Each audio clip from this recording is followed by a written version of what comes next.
Hey,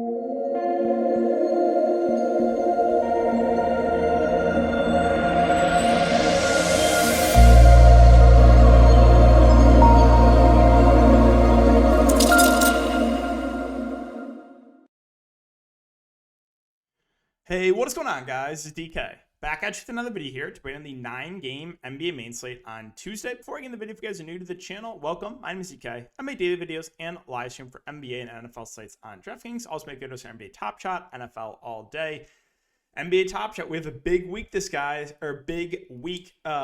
week, guys. We have the Hollow pack drop tomorrow, MGLE pack drop tomorrow, S1 pack on Thursday. So a lot of exciting things with all these flash challenges going on as well. So big day. And again, if you guys are curious on NBA Top Shot, I have a bunch of videos explaining it, talking some strategy, ways to make money, all that good stuff. So go check that out. That's something that interest you. If you're unable to watch these videos, I do upload on Apple Podcasts. Link is down below. It's called the DK DFS Show. Premium content offered on patreon.com, NFL, and an NBA package. Cover the main and the showdown slates. I'd like to thank the sponsor of the first half of this video. That is Thrive Fantasy. Guys, Thrive Fantasy is a player prop site. We're actually building out a lineup on player props. And they have some pretty good size contests. Like for NFL, this upcoming weekend, $20,000 guaranteed prize pool. NBA, some good sized prize pools as well. $4,000 guaranteed in this one. First place, $1,000. So how it works is there's 20 player props. You pick 10 of the 20 options. The less probable the prop is to occur, the more points you receive. So Jokic, for example, 25.5 points. If you do take the over is more likely to hit. So if it does hit, you get less points. The under, less likely to hit. But if it hits, you get more points. So that makes sense. And you pick 10 of the 20 here. And that is your lineup. And also, again, there's some game theory going on. So if you guys want to try it out, you can sign up and use my code DKDFS. It is DKDFS, all one word. You get 100% match up to $100. Again, guys, no one is making content right now for Thrive.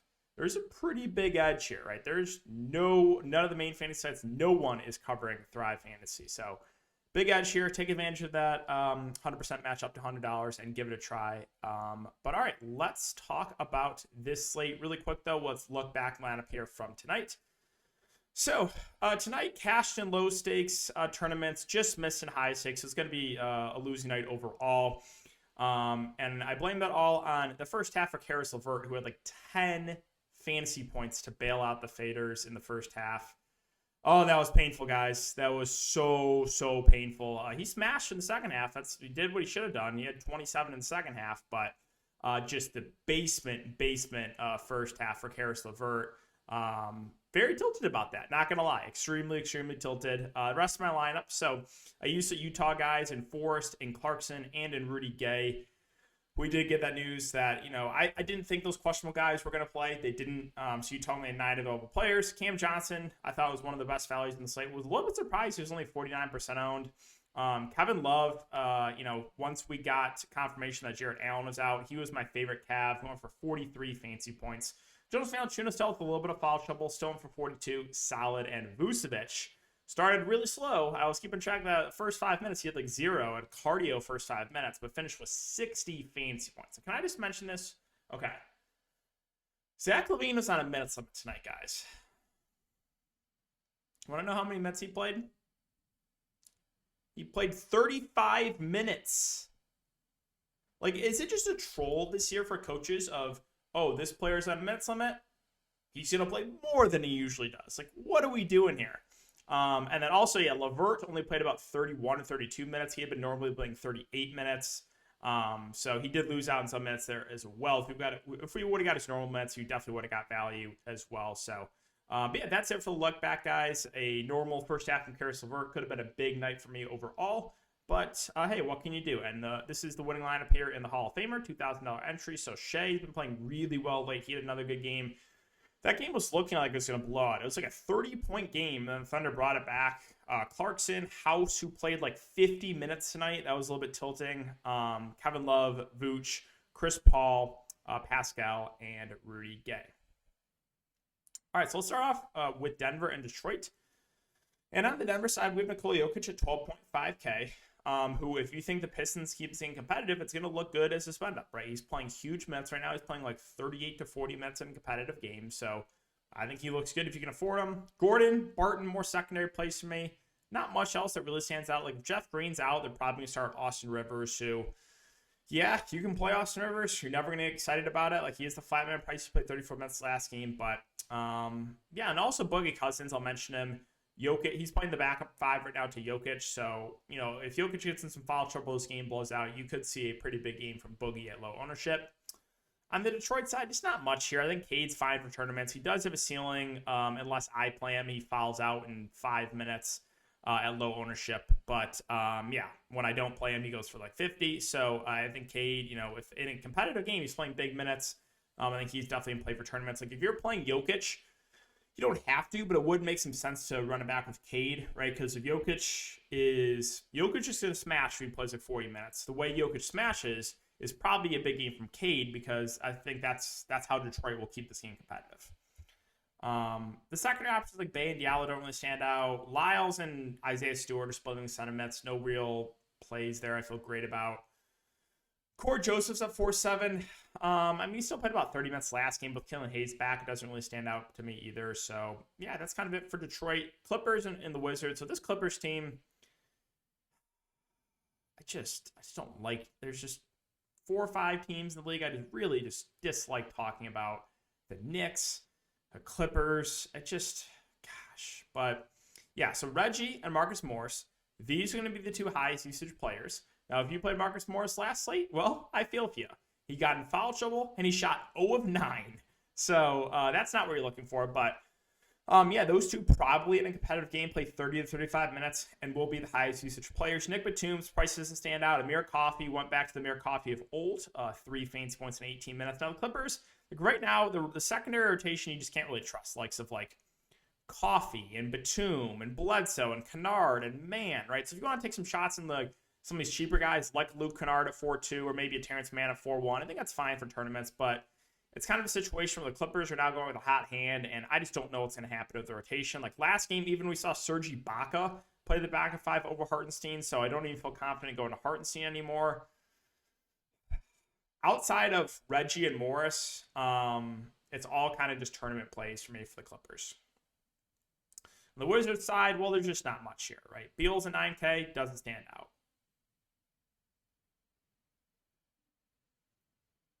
Kyle Kuzma people have been awfully quiet the last week. I was told a lot of things, right? I was told Kyle Kuzma's a different player this year, DK. He's different. That's the Kyle Kuzma I know, right? That's the Kyle Kuzma I know. As far as the center rotation goes, it's going to be a 3-headed monster with Harrell, Thomas Bryant, and Gafford. If you want to try to roll the dice on one of those guys and hope they get extended minutes, you can, but not the direction that I'm going to be going. Charlotte and Toronto. So Gordon Hayward is currently questionable. Going to be pretty big news if he can't go. LaMelo Ball, 8-7. I mean, basically everyone on this Hornets team are tournament plays for me. LaMelo does have upside, but again, trying to figure out who's going to have the big night is a little bit harder to predict. As I always say, if Hayward's out, it should solidify the minutes for guys like Bridges. Oubre did not start last game. They actually went to Cody Martin. So if Cody Martin starts again, I think he's a fair value play. Played 29 minutes that last game out. Washington's been playing the backup 5. I think he's a fair play. Does have upside if he can stay out of foul trouble. And then, yeah, Rozier definitely in play for tournaments as well. On the Toronto side, so they're running a pretty tight rotation. The main guys of Van Fleet, Siakam, I think both look pretty good here in a good matchup. Like Van Fleet, going to play over 40 minutes. Siakam most likely as well. It's also nice that Siakam does have the power forward eligibility. OG Anunoby, 6.9K. I mean, he's going to play the big minutes, but the price point doesn't really stand out. I think Scotty Barnes looks intriguing. If he can stay out of foul trouble, he should play like over 35 minutes. Boucher's minutes have been trending down along with Achua with Gary Trent back, so a little bit harder to prioritize them. And Achua's basically been out of the rotation. And then Gary Trent, 5K, has been playing around 30 minutes, and he's viable for GPPs. Pelicans and 76ers. Really quick, though, guys, I want to thank the sponsor of the second half of this video. That is Roast Umber. Guys, if you're a big coffee drinker, try out Roast Umber. You will not be disappointed. Let me tell you guys. Coffee, decaf coffee, my personal favorite, the Nitro Brew. You can use my discount code DKDFS for 20% off your order. So give it a try, guys. You will love it. And again, it's a known fact that if you drink Roast Umber, there will be less DFS tilts in your life. So yeah, guys, give it a try. DKDFS, you get 20% off. But all right, let's move, or let's get back to the Pelicans and 76ers here. So Brandon Ingram, 8-2. I'm not expecting him to play. Last game, or the game tonight, he did not play, so I'm not expecting him to go. Jonas Valanciunas, my only concern here is he's going up against Joel Embiid, potential for foul trouble. If he can stay out of foul trouble, I think he's a good tournament play. Josh Hart rolled his ankle, went to the locker room. He did end up coming back. Keep an eye on the news, though. He could miss this game, and that would be pretty significant. Herbert Jones, 4-5, should play big minutes. I think he's a fair value play. Devontae Graham had a big game tonight. I think he's definitely viable for tournaments. NAW saw a little bit of extra run off the bench. We know he's a good point for a guy when he's on the court. I think he's viable for GPPs.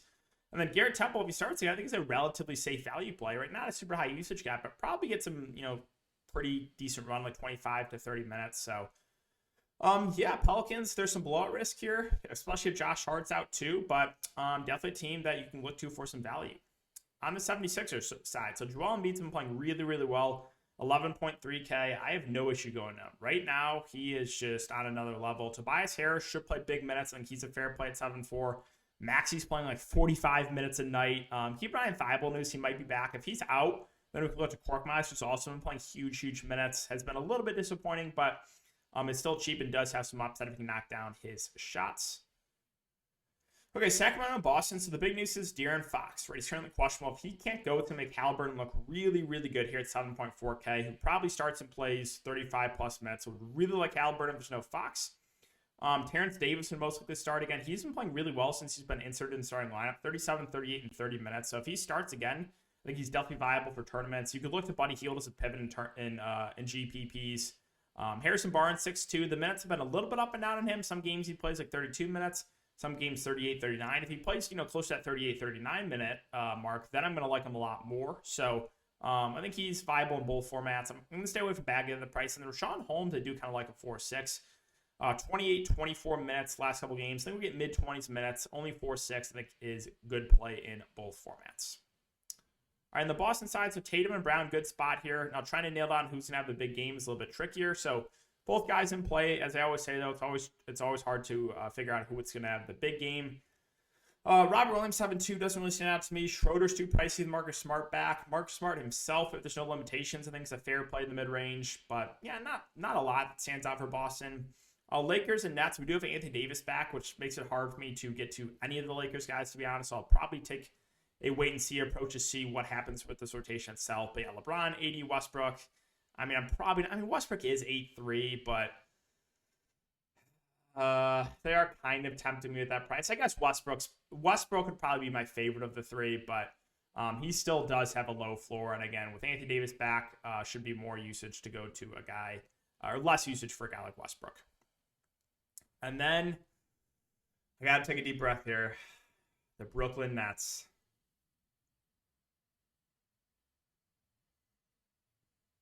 You guys ready to get Steve Nash tomorrow with the value plays?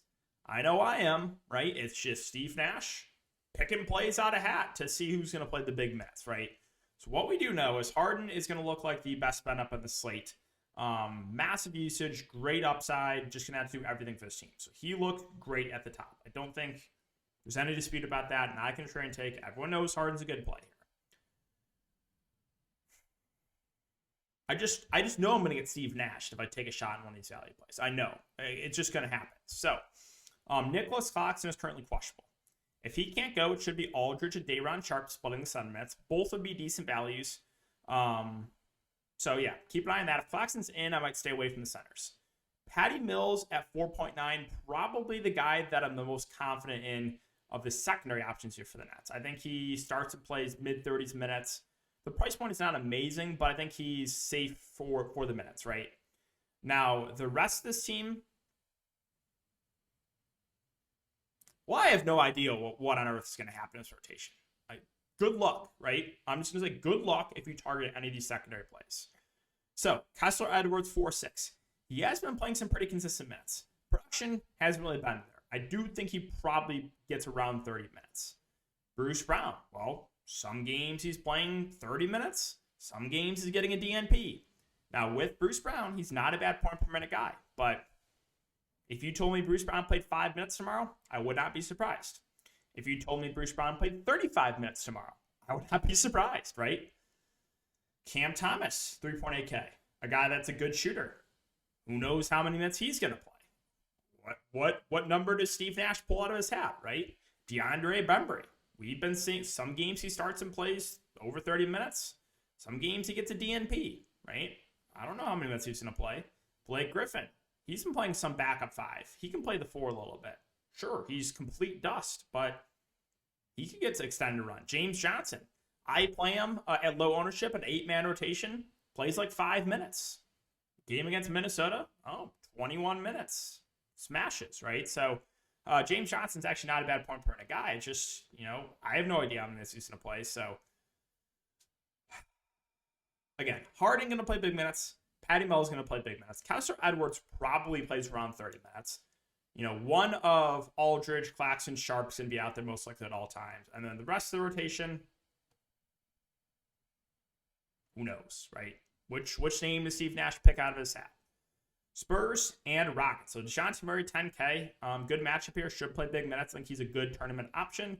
Jakob Poeltl, what I want to mention here with the minutes are, or with Jakob Poeltl, is the minutes, right? 36 last game in a competitive game, or in a game that didn't go to overtime, and 39 minutes last game against the 76ers. So the minutes are trending way up for Poeltl. I'm not sure if that's going to continue, but if we're going to get 35-ish minutes in Poeltl instead of 30, that's a pretty big deal. So I do like Jakob Poeltl, assuming we get those minutes. Now, knowing my luck, I'll probably go to Poeltl here, and I'll get popped, right? And I'll dust off Jock Landale for more minutes, or throw Thad Young. It'll do something Popovich he always does, right? But yeah, Derek White, 6K, I think is a fair play in the mid-range. We should get low 30s minutes from him. And again, I like the matchup. This game is definitely stackable. Keldon Johnson, 5K. Probably pushes for around 30 minutes. I think he's a fair play in the mid-range. This game does look appealing. Again, both teams play very little defense. On the Houston side, so Christian Wood, Kevin Porter Jr., these are going to be the two that kind of lead the offense. I think both play low 30s minutes, and both have upside. Christian Wood's been playing really well of late, and then Kevin Porter Jr., he's only 6.3K. He's a guy that can stuff the stat sheet, so I think both those main Rockets guys look good. As far as the rest of the Rockets, just tournament plays, likes of Tate, Gordon, Jalen Green, and my goodness, has Jalen Green ever been awful this season? I mean, just awful. 0 of 11 shooting, 3 of 13. This guy's looking like a massive, massive bust here for the Rockets. I mean, he is really, really cheap, and if he does shoot well, I could see him playing close to that 30-minute mark if you want to take a shot at him for tournaments, but wow, has he ever been awful this year. The rest of the Rockets, I mean, KJ Barton probably gets around 20 minutes off the bench. Garrison Matthews at 3.7. His minutes have been 20, mid-20s. I think he's in play for GPPs. Sengun, who I've been, hammering home, he needs to play more minutes. They're just consistently only playing like 15 minutes. So right now, just can't really do it unless you think Christian Wood gets in foul trouble. Dallas and Golden State. So Luka Doncic, 10.9K. Well, this is the Luka Doncic I know, right? He is finally turning a corner this year and just smashing the last 4 games. 67, 72, and 72, 3 of the last 4 games. He's also playing way more, right? He was playing like 33, 34 minutes a game. Now he's playing close to 40 minutes. And Golden State, without Draymond Green, they have not been great defensively. And we know Golden State plays at a fast pace. So I think Luka looks very, very good here at the top. I think Porzingis looks really good. The people that did not play Porzingis last slate, well, they got extremely lucky. He was on pace for like 70 fantasy points at halftime, and then got in random foul trouble and only played 26 minutes because of it. But he's been starting at the 5. He's been playing, 33 minutes or so in a competitive game. So I think Porzingis looks pretty good. The top 2 guys, in my opinion, look really good for Dallas and Luka and Porzingis. Not much else that really stands out to me. I mean, Tim Hardaway Jr. is relatively cheap. I think he's fine for tournaments. Does have upside if he can knock down the shots. Kleba, 3.7. He's been playing, low to mid-20s minutes. I guess is fine. Still has a low floor, though. On the Golden State side, so you know what I'm going to say with Steph Curry, right? If you've been watching my videos all year, you know what I'm going to say. I don't even have to say it. Wiggins 6-1, I'll pass. Klay Thompson is questionable. If he can't go, I think Jordan Poole's going to make a pretty good play in the mid-range. Who has played 32 and 34 minutes last couple games. So Poole looked good if Thompson's out. Also, Gary Payton probably gets a little bit more run. As far as the other options go, like Otto, if there's no Klay, probably starts and plays around 30 minutes. He's a fair play in the mid-range. Looney's been playing pretty well without Draymond. Minutes have also been ticking up on him. I think we get, 25 plus. I think he's a fair play in the mid-range. And then for value, I'll mention, I don't mind going to him. That's Naminza Bjelica. He's been playing the backup five, been playing, somewhere around 15-ish minutes, and he'll be productive when he's on the court. So I think he's actually a decent value at his price. And finally, Minnesota and Portland. This game has some upside, right? Two teams that play fast and two teams that play not much defense. So the big three here for Minnesota, I think all look pretty good. And Cat and D'Lo and Anthony Edwards. Now, is there one player that stands out more than the other? Not really. I just think all three look good. D'Lo, of the last couple of weeks has been the most consistent. He's been doing a lot of the ball handling. I think if Patrick Beverley's out, he does get a boost there. So keep an eye on the Pat Beverley news. But yeah, all three of the main Minnesota guys think look pretty good. Vanderbilt, if he can stay out of foul trouble, he probably pushes for around 30 minutes, which makes him a fair play in the mid-range. This game definitely stackable. If Patrick Beverley's out, should be more run for Noel and Beasley. Now, we did get a little bit more run for Noel, right, who played 22 minutes last game and has been playing well off the bench. But Malik Beasley, I play him a low ownership. 14 minutes, right? But fully healthy team, he plays like 25 to 30 minutes, right? Last game, 31 minutes. No Patrick Beverley, 14 minutes from Malik Beasley. Sure, why not? So pen and paper, right? Since I played him last night at low ownership and he played 2 minutes, that this game, Malik Beasley is going to smash. Again, just pen and paper. McDaniel started last game with Patrick Beverley out. If he starts again, he's a fair value play. Not a great point per minute guy, but is very, very cheap in a game that should be played at a fast pace. And then Naz Reid's been playing the backup five. They've been kind of limiting the minutes on Cat recently, so I think he's viable in a large field tournament, still being productive when he's on the court. And finally, Portland. So my boy, Nurkic, he's just been absolutely smashing.